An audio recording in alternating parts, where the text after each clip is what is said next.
Bienvenue sur Venez Résonnons, bienvenue sur notre panorama prophétique. Nous avons vu, comme vous, l'actualité par rapport à tout ce qui se passe dans le monde, l'élection de Donald Trump, ce qui est vraiment le sujet de notre étude aujourd'hui. Et en tant que chrétiens, nous devons toujours aussi essayer de regarder. Parfois, on sait très bien, comme on le dit à répétition, les gens regardent des informations, ils ne savent pas, mais ceux qui étudient la Bible et qui lisent savent pourquoi certaines choses se passent. Alors, on a comme titre aujourd'hui, l'élection de Donald Trump va-t-il hâter l'arrivée du Messie?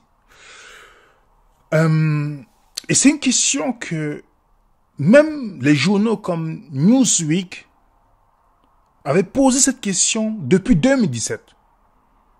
Donald Trump, bien qu'il n'a pas fait un second mandat directement, mais il était là, on nous annonçait qu'il devait encore se repositionner. Ok? Donald Trump. Et on sait très bien qu'il est favorable parce que beaucoup de Juifs, d'après l'article, le considèrent comme le nouveau Cyrus de la Bible. Comme celui qui va aider à la construction du troisième temple. Ok? Il est très proche de cette vision-là, Donald Trump. Mais remarquez bien une chose. Avant de pouvoir expliquer ou donner des points sur la réélection de Donald Trump, je veux qu'on parle d'abord des élections. Il y a souvent des gens qui sont dans une position d'émotion vis-à-vis des élections. Le camp du bien contre le mal, le camp du méchant garçon contre la pauvre, la jeune fille issue d'immigration, bien que c'est beaucoup de mensonges. Et les gens pensent qu'ils votent contre l'un ou l'autre. Selon comment les médias dressent le portrait, la tendance souvent aux élections, c'est selon ce que, si on dit du bien du toi ou pas, et les gens qui s'asseyent devant leur télévision et qui sont informés grâce à des milliardaires qui financent la presse. Coluche nous avait déjà dit depuis longtemps que si voter changeait quelque chose, il y aura longtemps que ce serait interdit. Les gens pensent que quand ils votent, ils changent vraiment quelque chose. Ok? On a des chrétiens qui votent à gauche. Ils partent à l'église, ils disent qu'ils défendent les valeurs bibliques, mais ils votent à gauche. Vous ne voyez pas qu'il y a un problème? Ils votent la gauche. Nous savons ce que représente la gauche dans le monde. La gauche vient avec le mariage pour tous et beaucoup d'autres choses qui sont considérées pour les croyants comme des choses immorales. Mais vous voyez que beaucoup vont dire, en France par exemple, pour dire on va être contre le Front National, on va voter la gauche. Donc ils sont prêts à voter contre certaines choses qui sont contre les valeurs. Juste parce que les médias ont dressé le portrait de personnes. On a les évangiles, le journal évangélique.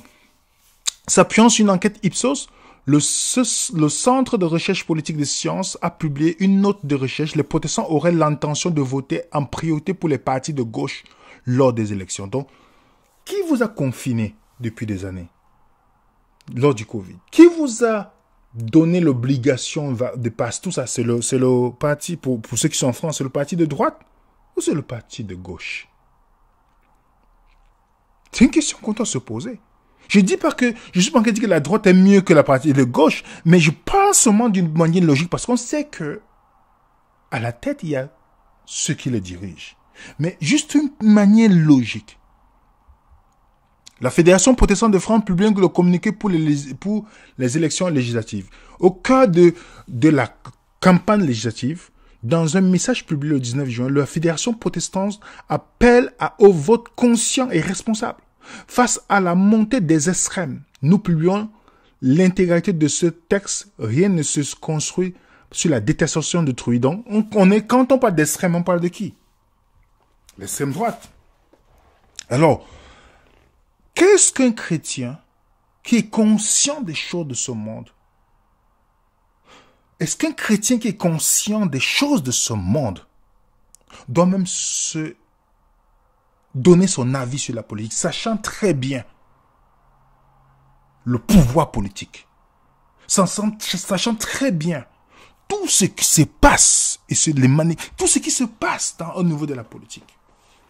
Dites-moi, si vous êtes vous-même conscient, que ce soit droite, gauche, milieu, tout, vous pensez que le fait, vous avez un pouvoir de décision. Parce que ça prend beaucoup de naïveté pour penser cela. Vous avez par exemple des votes émotionnels. Par exemple, les immigrés votent de plus en gauche, à gauche. Ok? Et dites-moi, vous avez peut-être des slogans, par exemple, ceux qui votent à droite, pour être de droite, revient à penser qu'un noir n'a pas le droit de vote.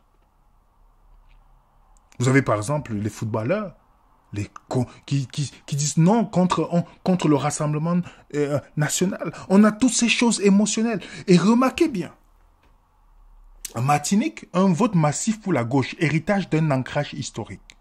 Vous avez de plus en plus des gens issus d'immigration ou ceux qui sont dans les îles, Guyane, voilà, les îles,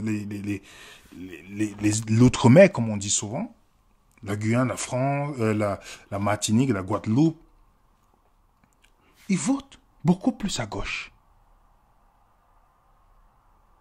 C'est pas bizarre? Si vous avez seulement regardé l'histoire de la gauche avec l'esclavage, c'est comme si vous demandez à un musulman noir de se convaincre, de supporter Mohammed qui était l'un des grands esclavagistes du monde. C'est comme si vous demandez à un juif de voter pour Hitler. Beaucoup de gens ne fouillent même pas l'histoire. Dans le Figaro, le colonialisme, une idéologie longtemps revendiquée à la gauche. La colonisation est une idée de gauche universaliste. Vous pouvez vérifier dans l'histoire. Et aux États-Unis, le parti démocrate de Kamala Harris, les gens disent « Oh, elle est noire, il faut la voter comme Obama. » Obama, qu'est-ce qu'il a fait? Pour ceux qui pensent que au niveau des élites, il y a le racisme. Il n'y a pas le racisme au niveau des élites. C'est pas du tout. C'est juste les pauvres, une histoire d'ignorants qui parlent de couleur de peau. À leur niveau, Obama, il a été présent aux États-Unis dans un pays qu'on dit soi-disant raciste. Est-ce que vous savez que le Parti démocrate est un parti esclavagiste? Est-ce que vous le savez? Si aujourd'hui, le Parti démocrate américain se veut progressiste, à sa création, des fondateurs favorables à l'esclavage étaient aux antipodes des principes actuels. Retour historique sur ce parti alors que les primaires démocrates s'organisent dans tout le pays. Est-ce que vous le savez? Est-ce que vous connaissez le passé de la gauche face au colonialisme? Est-ce que vous le savez? Non, les gens ne le savent pas. Vous avez même un leader panafricain qui s'allie avec la gauche espagnole. Quelle est l'histoire de la gauche espagnole? Quelle est son histoire? Vous avez beaucoup de chrétiens issus d'immigration qui vont vous dire « Non, moi j'ai voté Mélenchon ». Est-ce que vous savez que Mélenchon, malgré qu'il se met en disant que je n'ai rien contre ces personnes, je parle de leur mouvement, il faut bien faire la distinction. Ok? Dans le journal du dimanche, on dit islamophobie. Jean-Luc Mélenchon explique son ralliement au thème lié aux frères musulmans. Comment, qui sont les frères musulmans? Pour ceux qui ne savent pas les frères musulmans, c'est ceux qui envoient les musulmans. C'est des gens qui sont considérés comme des partis terroristes. Ils poussent, mais ils ont une manière de fonctionner, c'est-à-dire d'infiltrer les pays en étant minorité et se plaindre tout le temps d'être persécutés jusqu'à atteindre la majorité. C'est pourquoi dans un pays comme en France, les musulmans, quand ils sont en minorité, ils vont pleurer tout le temps que non, les gens sont islamophobes. Mais ils attendent seulement être en majorité. Directement, vous allez voir, tout cela va cesser. Et beaucoup de musulmans passent le slogan islamophobie. Déjà, c'est un slogan qui est purement trompeur. La phobie veut dire la peur irrationnelle à quelque chose. Alors dites-moi, est-ce que moi, qui suis né d'humain musulmane, que j'aime les musulmans, mais je ne suis pas pour l'islam, à cause de l'histoire de l'esclavage, à cause du message de l'islam, à cause du prophète de l'islam qui a épousé une fille de 6 ans et qui l'a connue sexuellement à 9 ans. C'est daté. Qui voile les femmes, parce que les gens ne savent même pas l'origine du voile. C'était pour les esclaves. C'est la distinction entre les esclaves et les femmes libres. Est-ce que vous pensez que moi, je suis islamophobe? Pourtant, j'aime les musulmans, mais je ne peux jamais accepter l'islam. Ma peur n'est pas irrationnelle. Elle est fondée quand je lis la sourate 9, qui demande d'aller tuer les juifs et les chrétiens. Quand je lis de tuer ceux qui sont les mécréants. Je le lis. Ce n'est pas une peur irrationnelle, c'est une peur, je n'ai pas une peur irrationnelle. L'islamophobie, ça n'a pas, c'est un thème politique inventé par les frères musulmans et tout ça. Mais tout ça, c'est promu par la gauche. Montrez-moi un pays musulman où vous pouvez afficher votre christianisme avec tant d'assurance. Montrez-moi un pays où l'islam est la religion d'État. Vous montrez-moi un seul pays. Mais grâce à la politique de la gauche, ils peuvent venir en France et construire des mosquées, financées même par pas des gouvernements. Est-ce que vous comprenez?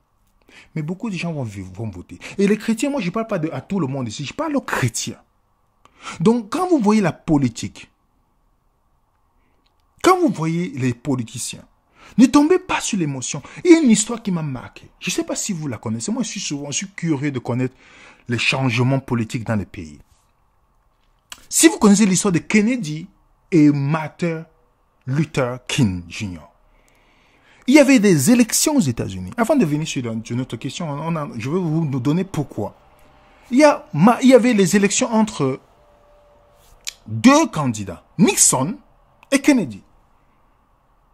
Est-ce que vous savez que le père de Martin Luther King, qu'on appelle Martin Luther King Senior, que le père de Martin Luther King Jr., il était pour le parti républicain. Le parti, voilà, des républicains aux États-Unis. Donc à droite. Il poussait à voter à droite. Donc les Noirs votaient à droite et non à gauche. Alors pour changer la chose lors des élections de Kennedy, puisque les élections étaient serrées, très serrées, à ce moment-là, il n'y avait pas encore le vote électronique qu'on peut truquer facilement aujourd'hui. Parce que vous savez, dans tous les pays, il y avait toujours le trucage, que ce soit au Canada, en France, aux États-Unis, vous avez les anciens, avant ces élections, il y avait les élections, il y avait Joe Biden. Il y a beaucoup de trucages qui sont passés lors de ces élections. Bon, on sait très bien. Ok. Alors, vous pouvez lire même l'histoire, France Info en parle, où il y a eu un problème qui s'est passé. On a mis Martin Luther King en prison. Il a passé un coup de fil, je vous résume seulement l'histoire. Il a passé un coup de fil et puis voilà, l'arrangement politique. Directement, Martin Luther sort de prison grâce à qui? À Kennedy. À ce moment, Martin Luther dit, il soutient Kennedy. À ce moment, beaucoup de Noirs ont commencé à voter à gauche. Vous comprenez? À gauche. Donc, à gauche qui était un parti esclavagiste. Mais ils votent à gauche. On les met à Obama, on les met à Harris, toutes ces choses. Ils votent à gauche. Voilà le père de Martin Luther King Jr., qui était de parti de droite. Mais, finalement, qui appelle à voter à gauche. Donc, il y a beaucoup, quand vous parlez avec certains non-américains, qui sont ignorants de leur histoire. Ils votent pour le parti qui était pour la promotion de l'esclavage. Je ne dis pas droite et gauche, c'est pareil. Non, je ne dis pas que ce n'est pas la même chose. Ils fonctionnent, ne les voyez pas aux élections. Ils ont le même maître. Ils ont le même maître. Mais ils ont des courants politiques différents, mais pour atteindre l'objectif. Étienne Chouard disait que les gens sont gentils, ils croient les candidats au moment des campagnes électorales. Mais le fait de désigner des maîtres au lieu de voter des lois est une imposture politique. C'est vrai, quand vous parlez de démocratie, dites-moi, Est-ce que lors du confinement, on ne vous a pas fermé, vous a empêché, on ne vous a pas donné des amendes? Oui, et puis on parle de démocratie. La presse est dirigée par qui aujourd'hui? Par les milliardaires. Donc, il y a des gens qui ne savent pas comment la société est constituée. Les gens pensent que tout est motivé pour l'argent. Non. Au bas de l'échelle, oui. Mais plus tu vas monter, ce n'est pas l'argent qui va décider. Non. Plus tu montes au fur et à mesure dans l'échelle, vous n'êtes plus motivé par l'argent, mais vous êtes motivé. Les gens montent au sommet des pyramides par initiation et par la connaissance. Et non à cause de l'argent.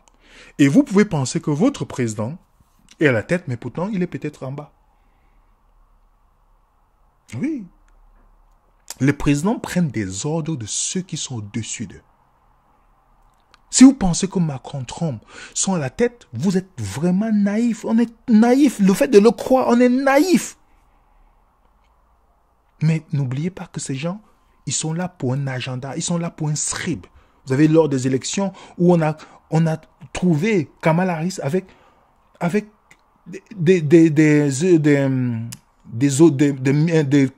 un micro au niveau des oreilles pour recevoir les instructions. Et ça fait le tour des journaux. On dit, oh non, c'est fake news, toutes ces choses.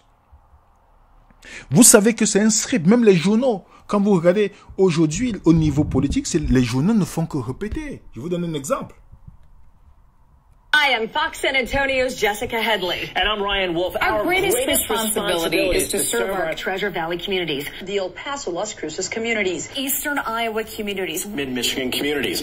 We are extremely proud of the quality, balanced journalism that CBS 4 News produces. But we are concerned about plaguing our country. The sharing of biased and false news has become all too common on social media. More alarming, some media outlets publish these same fake stories without checking facts first. The sharing of biased and False news has become all too common on social media. More alarming, some media outlets publish these stories without checking facts first. Unfortunately, some members of the media use their platforms to push their own personal bias and agenda to control exactly what people think. And this is extremely dangerous to our democracy. this is extremely dangerous to our democracy. This is extremely dangerous to our democracy. This is extremely dangerous to our democracy. This is extremely dangerous to our democracy. Est-ce que vous remarquez qu'on a ici une répétition? Donc, ça apprend quelqu'un de naïf de s'asseoir devant la télévision, pense qu'il va être informé. Posez-vous la question, qui est celui qui finance? On va vous donner une ligne éditoriale que vous devez suivre. Vous avez par exemple, lors de George Bush, les élections américaines, où il était contre John Kerry. Est-ce que vous savez que George Bush et John Kerry faisaient partie du même groupe où ils ont été formés par le Skull and Bones? Le journaliste leur pose la question. Donc, ils ont été formés par des personnes au-dessus d'eux. Mais vous avez l'impression que c'est eux qui dirigeaient. Je vous donne un extrait. You were both in Skull and Bones, the secret society. It's so secret we can't talk about it. What does that mean for America? Bon, on lui pose la question, est-ce que tu étais dans ce groupe-là? I don't know, I haven't seen the web. Number 322? First of all, he's not the nominee. And, look, I look for... Are you prepared to lose? No, I'm not going to lose. You both were members of Skull and Bones, a secret society at Yale. What does that tell us? Not much, because it's a secret. Is there a secret handshake? Is there a secret code? I wish there were something secret I could... Vous voyez, les deux présidents américains, on leur pose la même question. Vous faites partie des Skull and Bones. Il dit, les deux, ils le savent, mais ils disent que c'est secret, ils ne peuvent pas en parler. Parce qu'ils sont choisis. Donc, c'est pas, ils sont là pour faire des discours devant la télévision, mais c'est pas eux qui prennent les décisions. Donc, vous avez l'impression que c'est l'un contre l'autre. Non, il n'y a pas l'un contre... Ce n'est pas le bien. La société est structurée d'une manière pyramidale. Que ce soit dans votre dénomination chrétienne, le pasteur à la tête et tout ça, toutes les structures pyramidales, vous savez très bien, c'est les structures dirigées par l'ennemi de Dieu. C'est pourquoi on a besoin de la thèse et l'antithèse pour mieux contrôler la société. Pour mieux contrôler. Donc, vous allez voir tous les trucs, Club de Rome, Illuminati, franc-maçon, New Age, banque, les églises, les dénominations, tous jouent le rôle. Regardez tous les fondateurs des dénominations, ils tous jouent le rôle pour cet agenda. Vous allez dire, ah, le Vatican, d'autres vont se focaliser sur le Vatican, d'autres sur le Jésus, d'autres sur les francs-maçons, mais ils oublient qui est à la tête. Donc, comme je vous dis, en politique, que ce soit en divertissement, on choisit ceux qui vont aller tous dans l'agenda.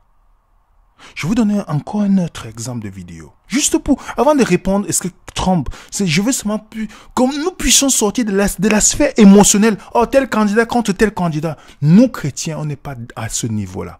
Laissons pour ceux qui ne sont pas conscients encore de ce qui se passe hors des caméras. Ou ce qui est le combat spirituel. Donc, nous n'avons pas à combattre des armes les armes du monde pour un combat spirituel. Impossible. C'est pourquoi un chrétien à l'heure actuelle qui se met en politique, c'est une perte de temps. C'est une perte de temps. Soit il est naïf de croire qu'il va changer quelque chose quand il oublie le prince de ce monde. Regardez par exemple ce que Jacques Attali nous disait déjà par rapport à Macron. Macron n'était pas encore élu. Écoutez bien. Emmanuel est un ami très proche. Je suis très fier d'avoir été à l'origine de sa carrière et c'est un très intéressant et je suis convaincu qu'il sera un jour président de la République. Vous comprenez, il a annoncé ça. Pour ceux qui connaissent cette vidéo, c'est depuis avant qu'il ne soit élu. Il le disait même ici. Donc c'est vrai que je suis très très proche d'Emmanuel, c'est un garçon très brillant. J'ai eu le privilège dans ma vie d'être en situation de mettre le pied à l'étrier à pas mal de jeunes. Je crois qu'Emmanuel Macron a tout à fait le talent pour être un présidentiable un jour. Vous comprenez? Donc, il le savait. On ne parle d'ici avant les élections. Il le savait déjà. Macron n'avait pas de parti politique. Voici Alain Mink, conseiller des Rothschild. Voilà ce qu'il dit. Alain Mink murmure à l'oreille des grands patrons et des politiques. Ami de David de Rothschild, il a souvent joué le rôle de DRH officieux pour la banque. Macron, c'est vous qui avez conseillé à David de Rothschild de le rencontrer? Non, il l'avait rencontré, mais je lui ai dit, il faut le prendre à tout prix.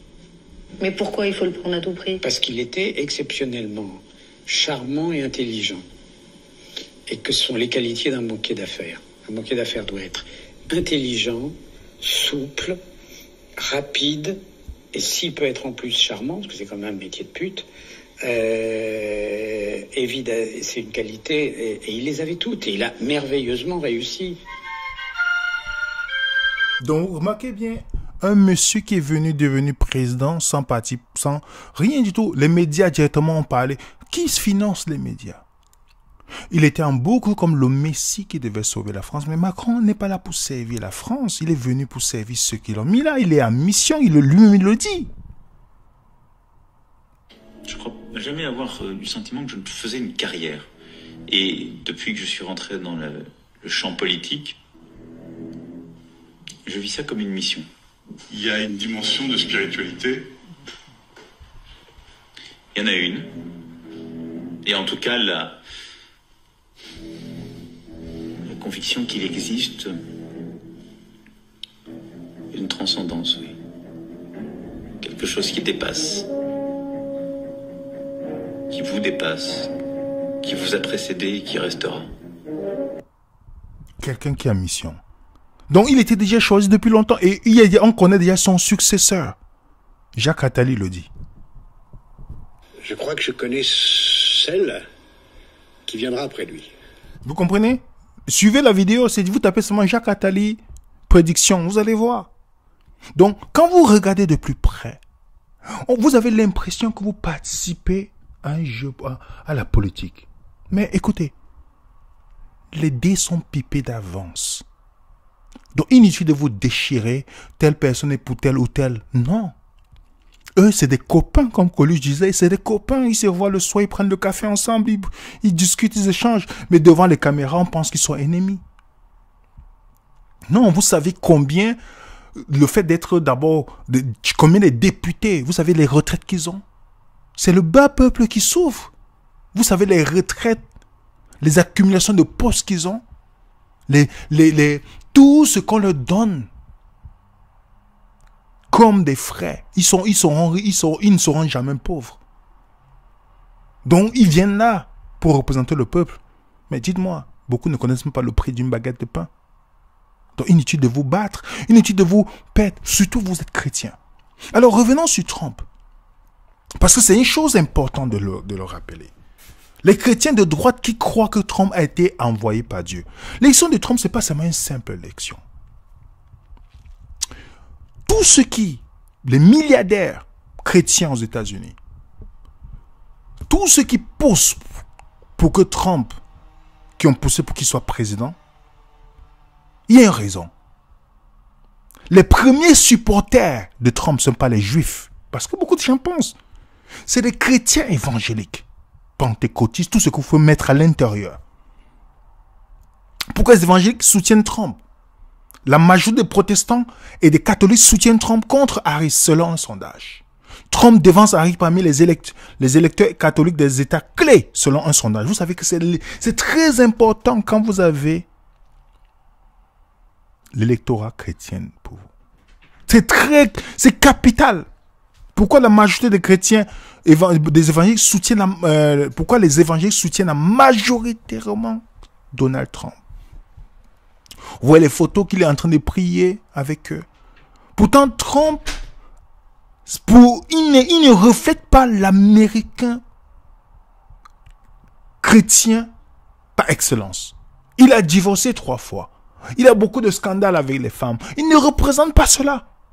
Mais malgré cela, les chrétiens voient en lui un homme choisi par Dieu. Comment, depuis, les chrétiens évangéliques s'organisaient pour que Trump devienne président? Les évangéliques américains alliés à l'extrême droite israélienne. Dans le journal Le Devoir, un journal québécois, David Cohen, voilà ce qu'il dit.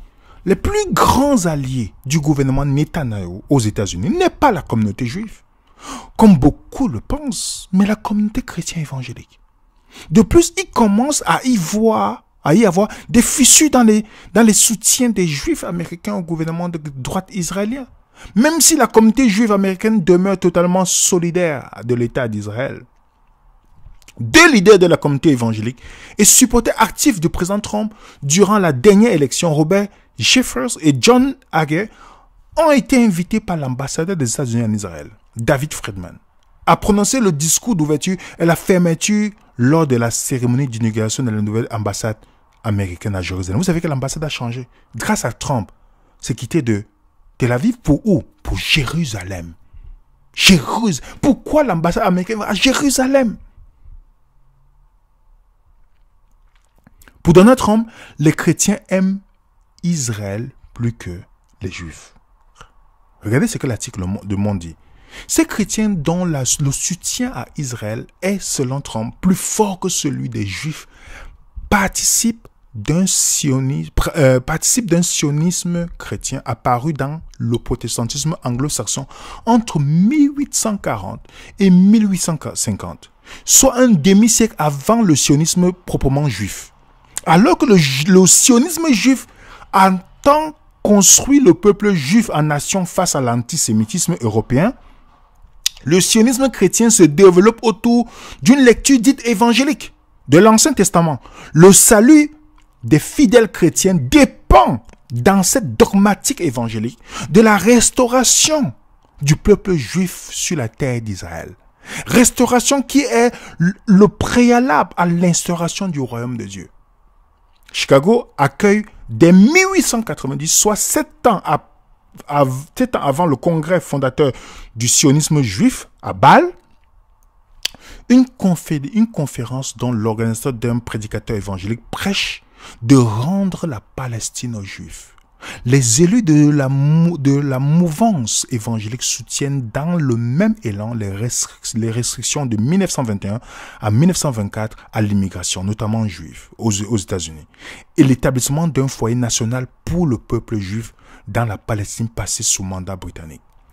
Vous comprenez que la raison pour laquelle les évangéliques, vous parlez à un évangélique, la grande majorité vont vous dire, Grande majorité d'évangéliques, vous discutez avec. J'ai des connaissances.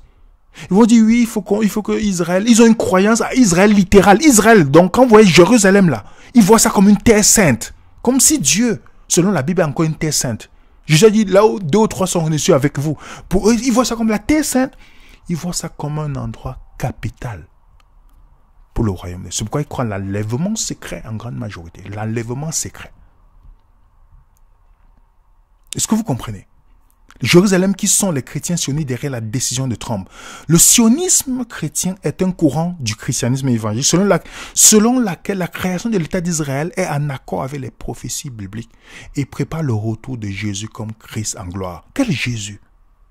Donc quand vous voyez la grande majorité des chrétiens évangéliques, Arte a fait un documentaire. Vous allez voir discuter, ils vont mettre, oui, la construction du temple, tout ça. Les évangéliques, ce sont eux qui luttent et qui se battent.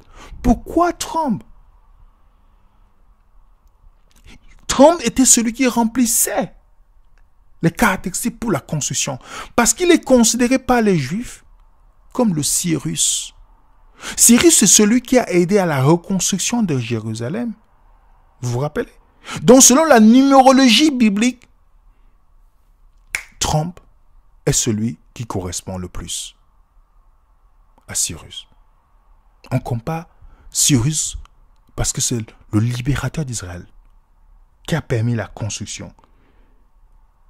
Et Trump, d'après ses journaux, est celui qui a été choisi. Qui a été choisi pour préparer la venue du Messie. Remarquez bien, du Messie.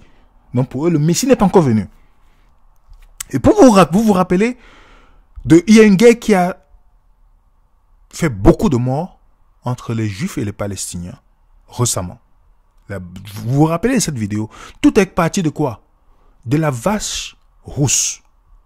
Vous vous rappelez, non? En octobre, il y a juste ça créé des... Les gens ne se rendent même pas compte pourquoi une vache rousse va créer la guerre. J'ai fait une vidéo là-dessus.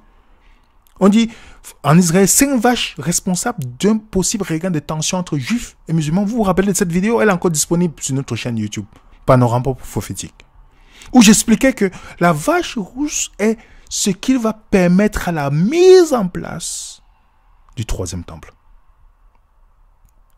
Et d'autres appellent ça la guerre, ça va provoquer la guerre d'Armageddon.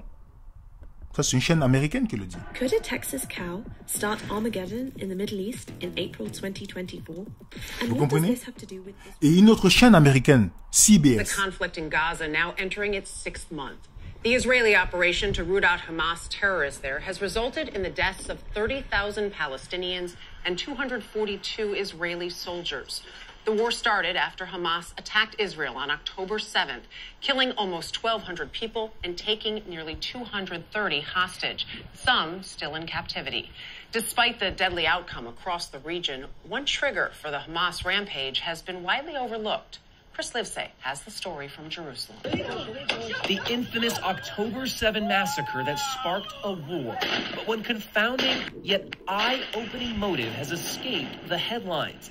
In a recent speech, a Hamas spokesman blamed the Jews for bringing red cows to the Holy Land. The cows he's talking about at a secure, undisclosed location are these. Vous comprenez pourquoi les Arabes ont fait la guerre? Parce qu'il y a 5 vaches qui ont été amenées en Israël. Et eux, ils savent que si les vaches viennent là, c'est pour construire le temple, dont la mosquée va être détruite.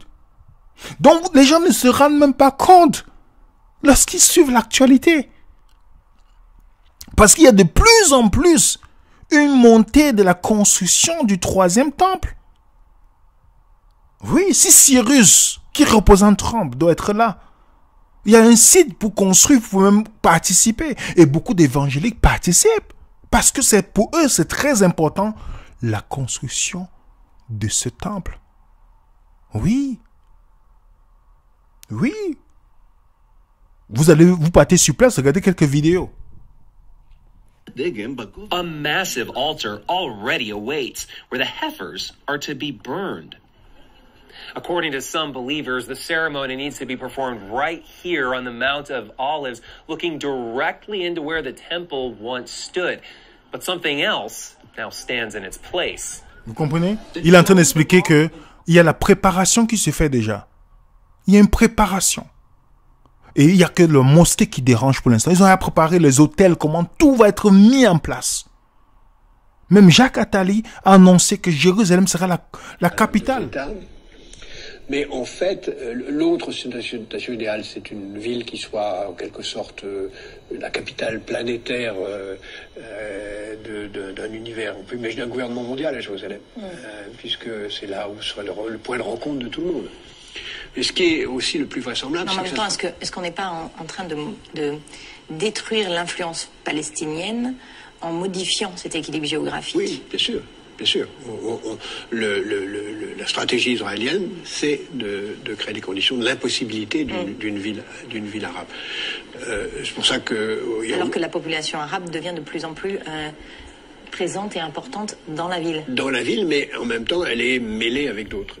Et puis, il y a aussi la solution qui consiste la plus vraisemblable à ne rien faire. On le voit dans les dernières négociations qui ont commencé récemment entre les administrations israéliennes, américaines, palestiniennes, avec l'idée de on va tout régler dans le conflit du Moyen-Orient, sauf deux questions, celle des réfugiés et celle de Jérusalem. C'est-à-dire que Jérusalem ne sera pas la première question réglée, mais la dernière. C'est pour ça que d'ailleurs, dans la tradition juive, on dit beaucoup que la paix à Jérusalem est la condition de la venue du Messie. Le Messie arrivera par une certaine porte de la vieille ville et il arrivera soit pour faire la paix, soit quand la paix soit faite. Donc, véritablement, il y a une dimension, en quelque sorte, utopiste, messianique ou utopiste, de Jérusalem comme lieu de la paix. En fait, les espoirs de paix dans cette région sont liés à ce qui se passera à Jérusalem même? On a souvent dit, par exemple, que le Liban serait le deuxième pays après l'Égypte à faire la paix.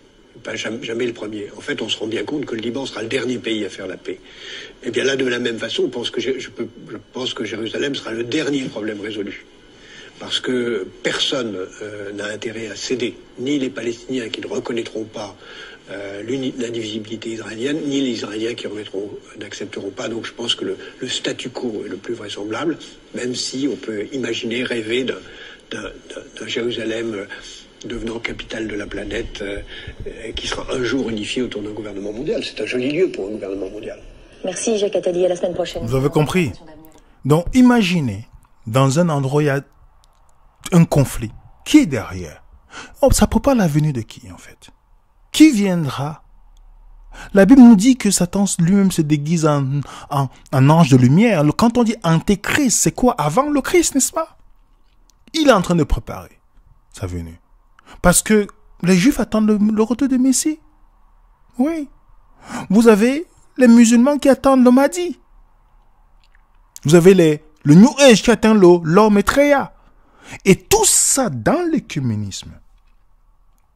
Que ce soit adventiste, méthodiste, catholique, protestant, dans les musulmans, tout dans l'écuménisme, ce qu'on appelle la religion mondiale. Grâce à la puissance des évangéliques qui sont en train de pousser. Et maintenant que Trump est élu, il va continuer ce qu'il est supposé faire. Et soit ça peut arriver par la guerre, par toutes ces choses pour que le temple soit construit, soit ça peut arriver par la paix. Parce que Trump, dans son ministère, il n'y avait pas de sang versé lors de son ministère, lors de son mandat. Il a pacifié les pays arabes avec Israël, toutes ces choses. Et nous savons qu'il y a une personne qui viendra et mettre tout le monde d'accord. C'est l'ennemi. C'est l'ennemi. C'est cette personne-là. Parce que comme il est l'espoir de plusieurs de ces religions, remarquez bien, les Juifs attendent le Messie. Quel Messie va venir? Est-ce quelle est la corrélation entre un chrétien vraiment qui étudie sa Bible, qui va se dire le Messie doit venir avant, le Messie qui doit venir, le Messie est déjà venu? Mais les évangéliques soutiennent la construction parce qu'ils croient à une vision littérale de la prophétie. Le fait que le Messie doit venir par Jérusalem, Israël c'est la terre sainte. Et vous allez voir beaucoup se vendre quand ils ont fait un tour à Israël. Parce qu'ils étaient au pèlerinage. Donc vous comprenez pourquoi Trump est vu comme un héros. Pas à cause de sa beauté, à la couleur de ses cheveux. Pas à cause de ses milliards. Parce qu'il va venir aider justement à la mise en place. Que vous soyez de gauche, de droite, chaque parti vient faire son job. Il a été mis de côté pour un temps pour que le parti de gauche démocrate puisse faire son travail. Et maintenant, il revient pour Donc, tout est mis en place. Ne soyons pas seulement naïfs. Ne tombons pas sous les émotions ou en regardant la télévision. Si vos pasteurs vous poussent à penser que la guerre, c'est entre tel parti politique contre tel... Non. Ne tombez pas dans ce piège-là. Ne tombons pas dans ce piège. Parce que si nous tombons dans ce piège, c'est que nous sommes naïfs. Nous n'avons pas à céder ni à tomber dans ce genre de piège. Nous devons seulement savoir très bien que toutes ces choses vont se passer exactement comme la Bible l'avait dit. La séduction sera grande. Prenez garde que personne ne vous séduise. L'ennemi, sous le coup de la religion, en utilisant la religion sera une chose très importante.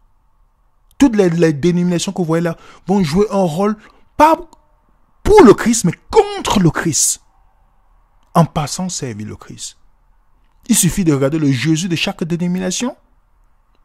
Il suffit de voir que chaque prophète des dénominations ou chaque dénomination s'allie à l'œcuménisme pour cette religion mondiale. À chacun d'entre nous de nous poser les bonnes questions. Est-ce que ces choses qui arrivent doivent me perturber? Non. Pas du tout. Ça ne doit pas nous perturber. Ça doit plutôt nous pousser à comprendre que les choses sont en train d'arriver. Mais le problème, c'est que nous devons prier.